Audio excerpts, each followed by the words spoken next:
Hello, WhatsApp bye baby, welcome to বালুর চর guys.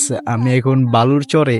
তো মানে এটা হলো একটা চর, মানে চারপাশে শুধু নদী, আর এই নদী পার হতেই লাগে নৌকা, নৌকার প্রয়োজন। তো গাইস আমরা ফাইনালি নৌকাতে উঠবো, দেন আমরা নৌকা দিয়ে পার হব সেই বালুর চর। এই নদীতে এইভাবেই নৌকা চলাচল করতে থাকে মানুষ পারাপারের জন্য, কারণ এইখানে কোনো ব্রিজ নাই। ফাইনালি আমরা নদী পার হলাম, দেন বালুর চরে চলে আসলাম। এখানে বালুর মধ্যে অনেকের পায়ের ছাপ দেখা যাচ্ছে, এর মানে এখানে মানুষ চলাচল করে। মানুষ চলাচলের একটাই কারণ হলো পিয়াজ, এখানে পিয়াজ লাগায় রাখছে অনেকেই। এখানে মানুষ চলাচলের একটাই কারণ পিয়াজ বাগান দেখতে আসা। আশেপাশে কোথাও আমি বাড়ি দেখতেছি না।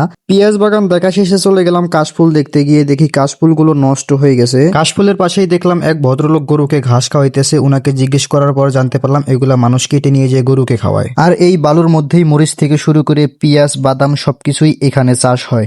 গাইস, আমি এখন নৌকার মধ্যে আছি, ঠিক আছে। মানে আমি এখন এমন ভয়ে আছি যা বলার বাইরে। মানে নৌকা নদীর উপর ঠিক, কিন্তু মাত্র 2 ইঞ্চি উপরে। এই দেখেন আপনারা, মানে বেশি না, এই যে অল্প একটু। আমার কেন জানি মনে হইতেছে যে নৌকাটা ডুবে যাইতে পারে। না, ভয়ের কোনো কারণ নাই। ভয়ের কোনো কারণ নাই। আমি থাকতে তোমার কোনো ভরসা নাই। আমাকে ভয় পাইতে নিষেধ করে এদিক উনি ভয়ে পানি পান করতেছে, তাও আবার নদীর পানি। কি বলবো গাইস, তো ফটাফট লাইক করো। আজকের ব্লগ এই পর্যন্ত।